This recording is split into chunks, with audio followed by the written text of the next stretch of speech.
Storing breast milk properly is essential to keep it safe and nutritious for your baby. Freshly expressed milk can be kept at room temperature for up to 4 hours. If you refrigerate it, breast milk remains good for up to 4 days. Always use clean, specially designed breast milk storage bags or containers to maintain quality. When freezing breast milk, it can last about 6 months in a standard freezer and up to 12 months in a deep freezer.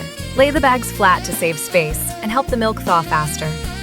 Don't forget to label each bag with the date before placing it in the fridge or freezer to keep track of freshness. To thaw frozen milk, place the sealed bag in the refrigerator overnight or run it under warm water. Never microwave breast milk, as it can destroy nutrients and create hot spots.